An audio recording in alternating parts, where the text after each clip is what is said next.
नमस्कार साथियों, आज हम चर्चा करेंगे औद्योगिक विवाद अधिनियम 1947 की। इस अधिनियम का उद्देश्य है श्रमिकों और नियोक्ताओं के बीच श्रमिक यानी कि एम्प्लॉई और नियोक्ता यानी कि एम्प्लॉयर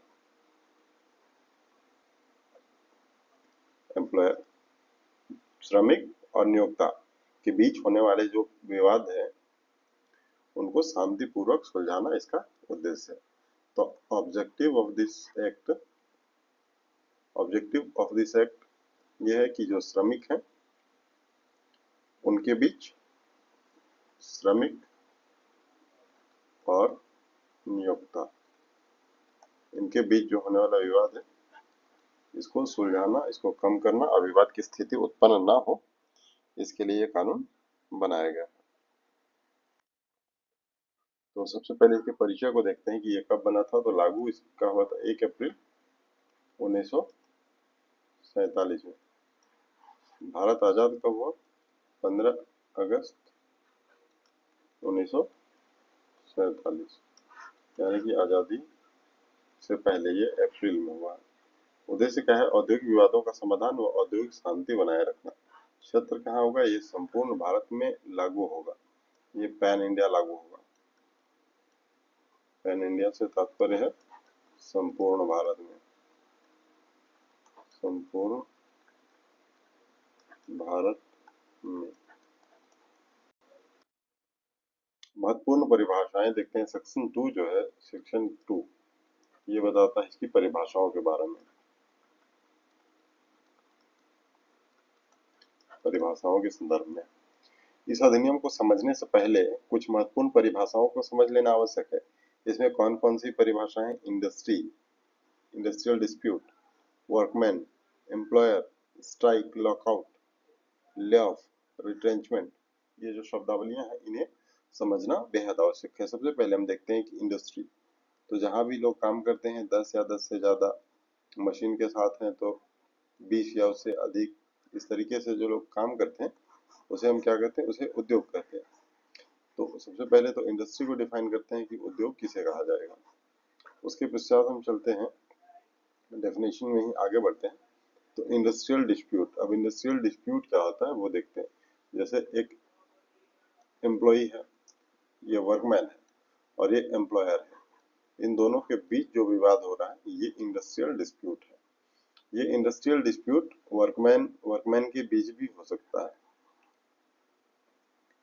उसके बाद देखते हैं वर्कमैन किसे कहते हैं। तो वर्कमैन उसे कहते हैं जो वहां पे काम करता है। साधारण भाषा में आप समझिए कि वर्कमैन जो है वो वहां का मजदूर है। मजदूर जो भी फैक्ट्री में काम करता है या किसी इंडस्ट्री में काम करता है, इंडस्ट्री में काम करने वाला, ये आपके लिए क्या हो जाता है? ये मजदूर है। मजदूर यानी कि वर्कमैन। वर्कमैन के डेफिनेशन को भी आपने समझा। अब देखते हैं कि एम्प्लॉयर कौन है। एम्प्लॉयर यानी कि नियोक्ता। नियोक्ता किसको कहते हैं? जो काम देता है। इस केस में जो वहाँ का मैनेजर होता है, मैनेजर वो भी नियोक्ता की श्रेणी में आता है, एम्प्लॉयर की श्रेणी में आता है। उसके पश्चात हम देखेंगे स्ट्राइक। जो स्ट्राइक शब्द है यानी कि इसे हिंदी में हड़ताल कहते हैं। तो हड़ताल जो है वो क्या है? जब यहाँ पर वर्कमैन जो है वो अपने किसी डिमांड को लेकर काम बंद कर देते हैं, काम बंद, तो ये जो स्थिति है ये हड़ताल की स्थिति कही जाती है, यानी कि स्ट्राइक। स्ट्राइक हो सकता है, ये किसी भी स्थिति के लिए कर सकते हैं, जैसे सैलरी हाइक करना हो या अन्य कोई सुविधा हो। स्ट्राइक कैसे कैसे कर सकते हैं? जैसे स्ट्राइक करने के लिए या तो सैलरी के लिए स्ट्राइक कर सकते हैं, या कोई सुविधा उनके पास ना हो उस सुविधा की डिमांड कर सकते हैं, या कुछ भत्ते का डिमांड कर सकते हैं, ये देख सकते हैं कि सामने वाली जो कंपनी है वो ज्यादा पैसे दे रही है, तो उसके लिए यहाँ पर आवाज उठा सकते हैं कि हमें पैसा ज्यादा दिया जाए, कुल मिलाकर सैलरी से रिलेटेड ये चीजें हो जाएंगी। अब आप स्ट्राइक को समझ चुके हैं कि स्ट्राइक क्या होता है। लीगल और इलीगल दो तरह का स्ट्राइक होता है। स्ट्राइक को हम देखेंगे आगे, लीगल कौन सा है और इलीगल कौन सा है। लॉकआउट और ले ऑफ, ये जो दो चीजें हैं इसे देखने हैं। ये ये एम्प्लॉयर की तरफ से किया जाता है, एम्प्लॉयर। ये लॉकआउट कैसे करेगा, यानी कि बंद। बंद कैसे होगा कि पूरा इंडस्ट्री ये एक साथ है बंद करना चाहता है, बंद। तो ये लॉकआउट की स्थिति होगी, तालाबंदी से कह सकते हैं आप। ये परमानेंट सिचुएशन में होता है, परमानेंट ये होगा। और यही चीज जब ले ऑफ के रूप में होगा, ये ले ऑफ होगा, तो सबसे पहले तो ये टेम्पररी है, और टेम्पररी होने के साथ ये ले ऑफ में क्या होता है कि कोई चीज जैसे मशीनरी, मशीन मान लेते हैं, मशीन काम नहीं कर रहा, इस स्थिति में ले ऑफ कर देते हैं। कर्मचारी अपने घर पर रहेगा, जब आवश्यकता होगी उसे बुला लिया जाएगा। या फिर कच्चा माल नहीं है, कच्चा माल की कमी कर सकते हैं, इस स्थिति में भी किया जा सकता है। अब देखते हैं ये रिट्रेंचमेंट जो शब्द है, इसको जैसे आम बोलचाल की भाषा में छटनी कहा जाता है। अब छटनी में क्या किया जाता है कि काम से ज्यादा वर्कर, काम से ज्यादा वर्कर, काम से ज्यादा वर्कर हैं तो उन्हें निकालना होगा। काम की कंपनी को काम की कमी हो गई, काम की कमी, इस स्थिति में रिट्रेंचमेंट होता है। रिट्रेंचमेंट के केस में कंपनसेशन देना पड़ेगा, देना पड़ेगा कंपनी को। सेक्शन 3 ये वर्क कमेटी के बारे में बताता है कि वर्क कमेटी का काम क्या होगा। 100+ कर्मचारियों वाले प्रतिष्ठानों में अनिवार्य नियोक्ता और श्रमिकों के बीच समन्वय स्थापित करता है।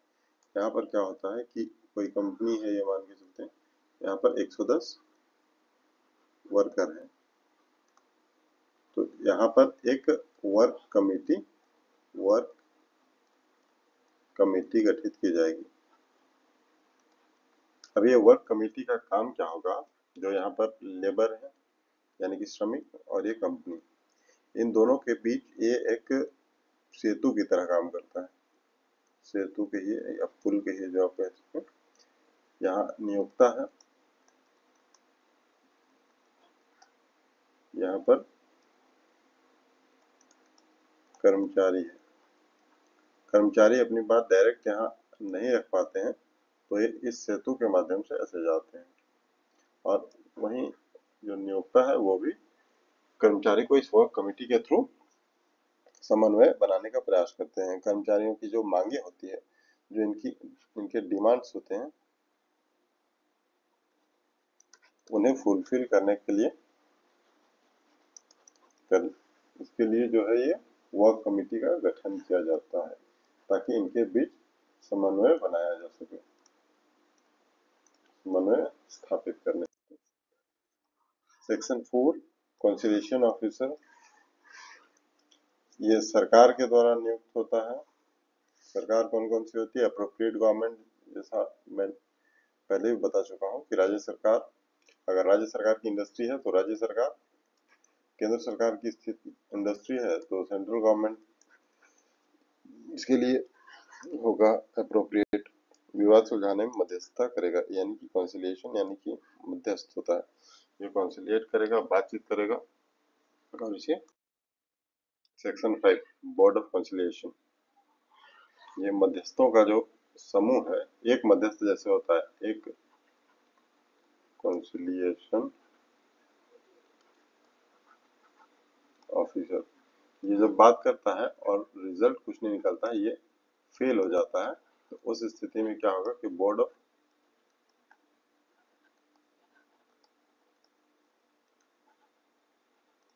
ये मध्यस्थ बोर्ड के अंदर ये विवाद आएगा। इस बोर्ड में कौन कौन होंगे? ये चेयरमैन होंगे, इनके साथ 2 से 4 और मेंबर्स होंगे। इसमें ये समझौते का प्रयास यदि ऑफिसर असफल हो जाए, जो ऑफिसर है कंसिलिएशन ऑफिसर, ये फेल हो जाता है, तो ये केस आता है बोर्ड के पास। सेक्शन 6 बताता है कि कोर्ट ऑफ इंक्वायरी क्या होगा। केवल तथ्यों की जांच करता, निर्णय नहीं देता। ये कोर्ट ऑफ इंक्वायरी जो है, ये जैसा कि आप देख रहे हैं इंक्वायरी शब्द इसमें जुड़ा हुआ है, तो ये इंक्वायरी शब्द ही बताता है कि केवल ये इंक्वायरी करेगा और रिपोर्ट सबमिट करेगा। ये अपना फैसला फैसला देने वाली बॉडी नहीं है। फैसला देने वाली बॉडी में से कौन है? ये या तो मध्यस्थता करने वाला जो कंसिलिएशन ऑफिसर है वो उसमें काउंसिल कर सकता था मध्यस्थता, या फिर जो बोर्ड है वो करेगा, या फिर आगे चल के जो लेबर कोर्ट होता है, लेबर कोर्ट, वहाँ इसके लिए जो भी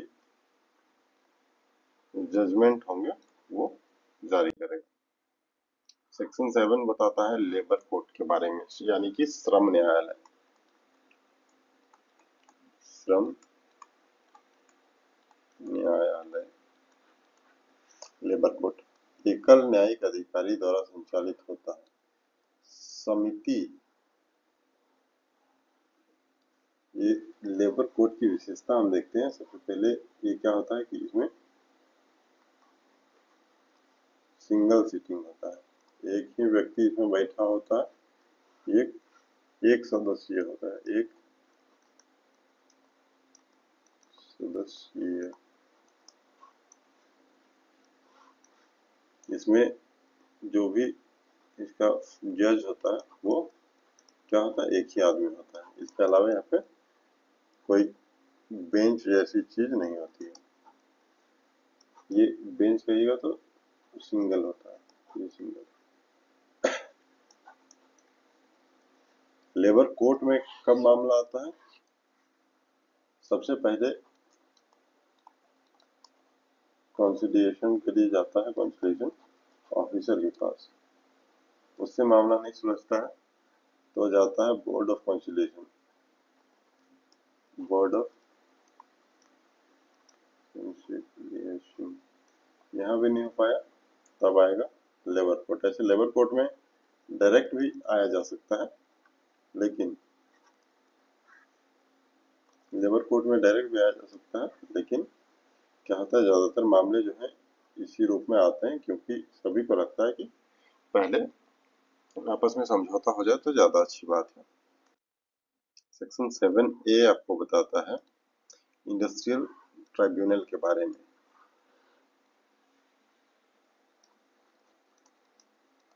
औद्योगिक ट्राइब्यूनल, ये वेतन, बोनस, प्रमोशन आदि जैसे बड़े विवादों के लिए, बड़े बड़े विवाद हो गए, जैसे इसमें क्या हो सकता है? सैलरी,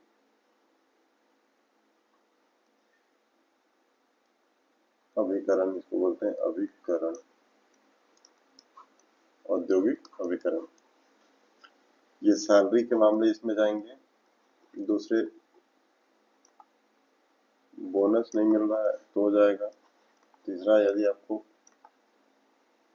प्रमोशन से संबंधित है, प्रमोशन हो सकता है, आपका प्रमोशन ड्यू हो काफी दिन से, या फिर आपको प्रमोशन तो मिल गया लेकिन जो पैसे मिलने थे, यानी इसका एमएसीपी, एसीपी, ऐसी जो राशियां मिलती है वो अगर ड्यू है, तो इसके लिए भी आप लेबर कोर्ट का रास्ता अपना सकते हैं। लेबर कोर्ट में ये डिस्प्यूट सॉल्व हो सकता है। ये उस लेबर कोर्ट के लिए थोड़ा बड़ा डिस्प्यूट हो जाता है, इसी के लिए इसको अगर ट्राइब्यूनल में भी सेटल किया जा सकता है, लेकिन छोटे छोटे मैटर्स ट्राइब्यूनल में नहीं आते हैं, ये अधिकतर मौके लेबर कोर्ट तक आके समाप्त हो जाते हैं, लेबर कोर्ट में ही सुलझा लिए जाते हैं।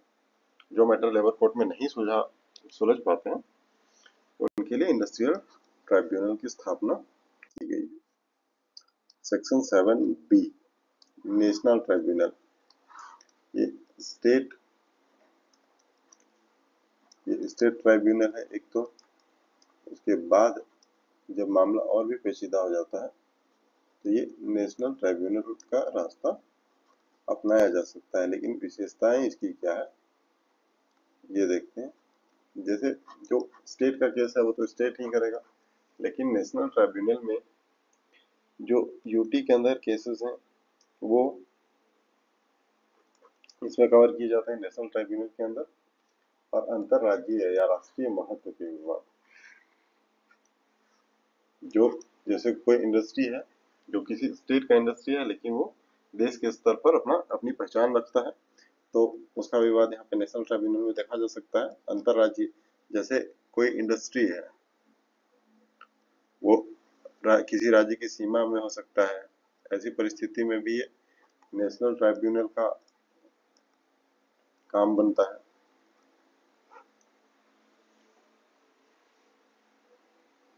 लगभग सभी इंडस्ट्रीज जो हैं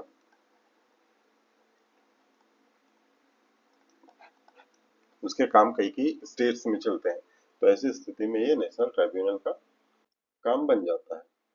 सेक्शन 9A जो है वो सेवा शर्तों में परिवर्तन के संदर्भ में करता है। तो ये बताता है चेंजेस इन सर्विस कंडीशन,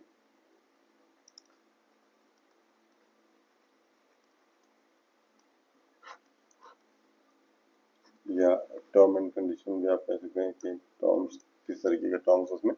21 दिन का नोटिस अनिवार्य है, ये इसमें बताया गया है। 21 दिन का नोटिस किस स्थिति में अनिवार्य है, जैसे कोई एम्प्लॉई के लिए हम देखते हैं कि एम्प्लॉई क्या कर सकता है। एम्प्लॉई है, इसको स्ट्राइक करना है, ये नोटिस मस्ट है, नोटिस इसको देना ही होगा, बिना नोटिस दिए स्ट्राइक नहीं कर सकता है। अगर स्ट्राइक, जैसा कि पहले हम डिस्कस कर चुके थे, वहां मैंने बताया हुआ था आपको कि लीगल एंड इलीगल स्ट्राइक के बारे में भी हम चर्चा करेंगे। तो स्ट्राइक कैसा कैसा होगा, एक तो लीगल स्ट्राइक होगा, एक इलीगल होगा। तो इलीगल, जब हम स्ट्राइक को इलीगल स्ट्राइक शब्द का इस्तेमाल कर रहे हैं तो ये कब इलीगल होगा, ये तब इलीगल हो जाएगा जब आपका जो नोटिस पीरियड है वो पूरा नहीं हुआ है, नोटिस आपने सर्व नहीं किया है। तो कोई भी यूनियन है वो सबसे पहले एम्प्लॉयर को नोटिस सर्व करेगा। नोटिस कब देगा, बिफोर 21 डेज।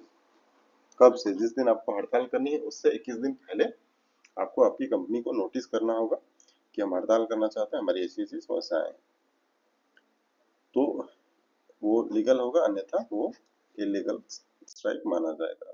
सेक्शन 10 बताता है विवाद संवर्धन यानी कि रेफरेंसेस। रेफरेंस की बात किया, सरकार द्वारा विवाद को मध्यस्थता या न्यायालय में भेजना। सरकार द्वारा विवाद को मध्यस्थता या न्यायालय, ये मध्यस्थता यानी कि कॉन्सिलिएशन, तो ये कॉन्सिलिएशन में भेजना है या लेबर कोर्ट में भेजना है, ये सरकार के द्वारा निर्णय लिया जाता है। ये कहा जाएगा, ये सरकार निर्णय लेगी और इस निर्णय लेने का अधिकार इसे सेक्शन 10 ऑफ दिस एक्ट में मिला हुआ है।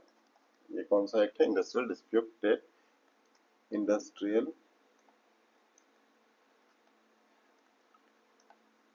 Dispute act 1947। सेक्शन 11, सेक्शन 11 ये क्या बता, शक्तियां व प्रक्रिया। शक्तियां यानी कि पावर्स एंड प्रोसीजर, ये पावर और प्रोसीजर क्या होगा ये देखते हैं। न्यायालय जैसी शक्तियां, साक्ष्य लेना, गवाह बुलाना। इसके पास शक्तियां कौन कौन सी है? ये पूरी शक्तियां जो है वो कोर्ट को जो मिली हुई शक्तियां हैं वो है। इसमें क्या क्या कर सकता है? ये एविडेंस इकट्ठा कर सकती है, एविडेंस एक्सेप्ट कर सकती है। ये जो गवाह है ये बुला सकती है। मतलब न्यायालय जैसी सभी शक्तियां इसे लेबर कोर्ट को भी कोर्ट की शक्तियां दी गई है, जिसमें एविडेंस इकट्ठा करना, एविडेंस मंगाना, बुलाना और गवाहों से पूछताछ करना सभी इसमें शामिल है। सेक्शन 13 और सेक्शन 14 इसमें समय सीमा की बात की गई है, टाइम लिमिट। इसमें टाइम लिमिट की बात की गई है। ऑफिसर 14 दिन, बोर्ड 2 महीने। ऑफिसर और बोर्ड जैसा पहले आपने पढ़ा है कि कॉन्सिलिएशन ऑफिसर 14 दिन में और 2 महीने में बोर्ड ऑफ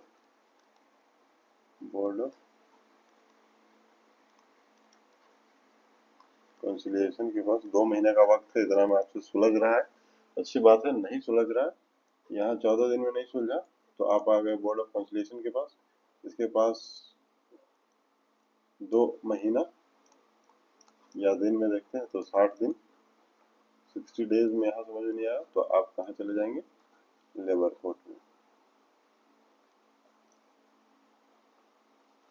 लेबर कोर्ट में चले जाएंगे, यहाँ पर बाकी का समय दिया जाएगा। इसके लिए कोई टाइम बाउंड नहीं।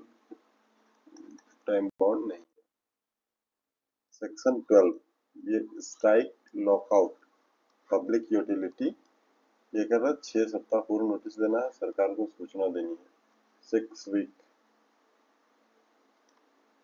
ये 6 वीक क्यों करना है? क्योंकि ये पब्लिक यूटिलिटी, जो भी चीज है जिसका पब्लिक से सीधा सरोकार है, उस केस में आपको 6 हफ्ता पूर्व नोटिस देना होगा। यानी कि 4 हफ्ता में 1 महीना होता है और 6 हफ्ता में 1.5 महीना होता है। तो 1.5 महीना पहले नोटिस देना पड़ता है और सरकार को भी सूचना देनी होती है, क्योंकि ये पब्लिक यूटिलिटी है। सेक्शन 23 जनरल प्रोहिबिशन क्या कर सकते हैं? हड़ताल निषेध है। कब? मध्यस्थता या न्यायिक प्रक्रिया, यानी कि जुडिशियल जो प्रोसीडिंग्स है ये कहाँ चल रही होंगी? लेबर कोर्ट में। लेबर कोर्ट, तो लेबर कोर्ट में जब प्रोसीडिंग्स चल रही है तब आप हड़ताल नहीं कर सकते। इसके पीछे और डिटेल में हम बताने वाले हैं। और मध्यस्थता कहाँ? ये 2 जगह पे चलती है, कंसिलिएशन ऑफिसर के पास या फिर बोर्ड ऑफ कंसिलिएशन, दोनों की जगह। तो इस स्थिति में आपका केस या तो कंसिलिएशन ऑफिसर के पास हो या फिर बोर्ड ऑफ कंसिलिएशन के पास हो या फिर लेबर कोर्ट में, तीनों ही स्थिति में आप हड़ताल नहीं कर सकते। क्यों नहीं कर सकते? आइए इसको हम अब डिटेल में समझते हैं। सबसे पहले अगर देखते हैं कि कोई कर्मचारी है वो सैलरी के इशू को लेकर हड़ताल कर रहा था, उसके बाद ये केस चला जाता है कोर्ट के अंदर, जहाँ कोर्ट से हमेशा आप आशा लगाइएगा कि ये लेबर कोर्ट की बात हो रही है। ये एक स्थिति हो सकती है। तो वो सैलरी के लिए हड़ताल नहीं कर सकता जब तक कि वो कोर्ट से केस जो है वो उसका डिस्पोजल ना हो जाए।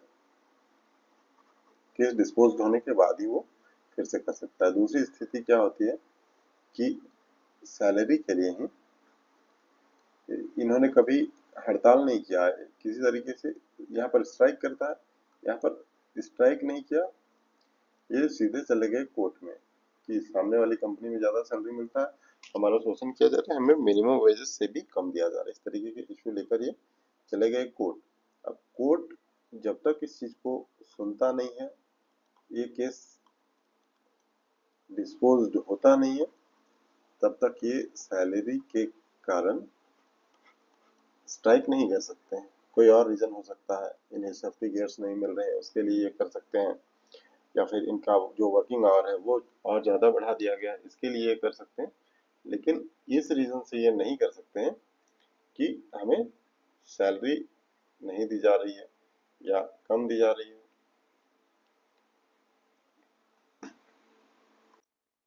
सेक्शन 24 पढ़ते हैं, इलीगल स्ट्राइक लॉकआउट।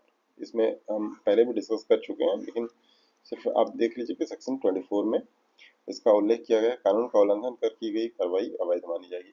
किसी भी तरीके से कानून का उल्लंघन नहीं करना है स्ट्राइक के दौरान। ये स्ट्राइक हो सकता है कि आपने नोटिस सर्व ना किया हो, नोटिस ना दिया हो तो भी इलीगल हो जाएगा, या फिर इस दौरान आप अगर किसी के जान माल की क्षति करते हैं तो भी ये इलीगल स्ट्राइक हो जाएगा।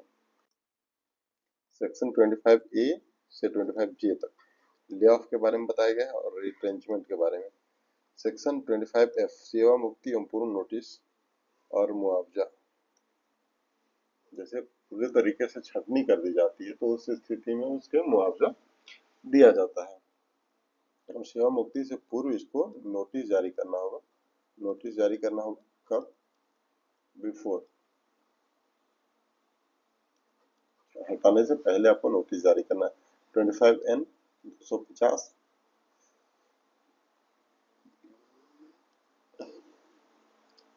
अगर 100+ एम्प्लॉय इनकी छटनी की जानी है, जो एम्प्लॉय वो 100 से ज्यादा है, तो इसमें गवर्नमेंट का अप्रूवल जरूरी है, आवश्यक है। ये आप गवर्नमेंट को अपना रीजन बताएंगे कि हम क्यों कर रहे हैं, हमारी कंपनी नहीं चल पा रही है, हमारे खर्चे नहीं निकल पा रहे हैं, जो भी रीजन रहा, लेकिन गवर्नमेंट को आप रीजन बताएंगे, गवर्नमेंट आपको इसके लिए अप्रूव करेगी, तभी जाके इतने सारे कर्मचारियों को एक साथ कर सकते हैं। लेकिन इसीलिए कंपनी होशियारी करते हैं कि शुरू में 10 को निकाला, फिर 20 को निकाला, फिर 50 को निकाला, इस तरीके से करते गए तो फिर गवर्नमेंट का अप्रूवल की आवश्यकता भी नहीं होती है। दंडात्मक प्रावधान पेनल्टीज जो है क्या क्या, सेक्शन 25Q अवैध तालाबंदी, सेक्शन 25U अनुचित श्रम व्यवहार, सेक्शन 29 न्यायालय की अवज्ञा। जैसे कि कोर्ट है, कोर्ट जब भी शब्द है तो आप लेबर कोर्ट समझिए। जो कोर्ट है ये कंपनसेशन के लिए ऑर्डर करती है। ऑर्डर किया, अगर ये ऑर्डर जो है वो फुलफिल नहीं हुआ तो यह न्यायालय की अवज्ञा होगी। अनुचित श्रम व्यवहार, 8 घंटे की जगह आप 12 घंटे काम करा रहे हो, ये अनुचित श्रम व्यवहार हो गया। अवैध तालाबंदी, अगर सब कुछ ठीक है उसके बाद भी फैक्ट्री आप बंद करके रखते हैं क्योंकि आपके जो वर्कर हैं वो उनकी कुछ डिमांड्स थी जो आप पूरी नहीं करना चाहते हैं, तो ये अवैध तालाबंदी है, इलीगल है। अनुसूचियों के बारे में देखते हैं, यानी कि शेड्यूल्स जो है। फर्स्ट शेड्यूल जो है ये लेबर कोड के बारे में बताता है। सेकेंड शेड्यूल जो है इंडस्ट्रियल ट्राइब्यूनल के बारे में बताता है। इंडस्ट्रियल ट्राइब्यूनल सबसे ऊपर है, इंडस्ट्रियल ट्राइब्यूनल, इसके नीचे लेबर कोर्ट है।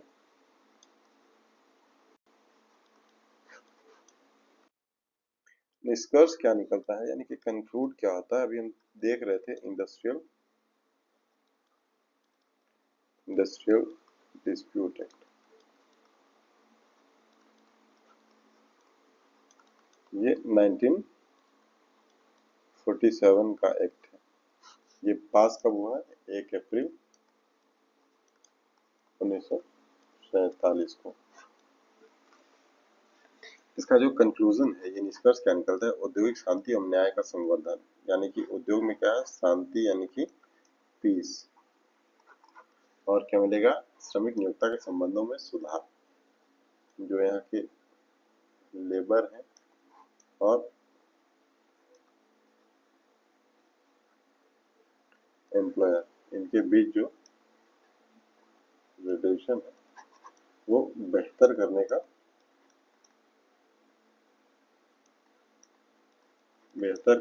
प्रयास है ये।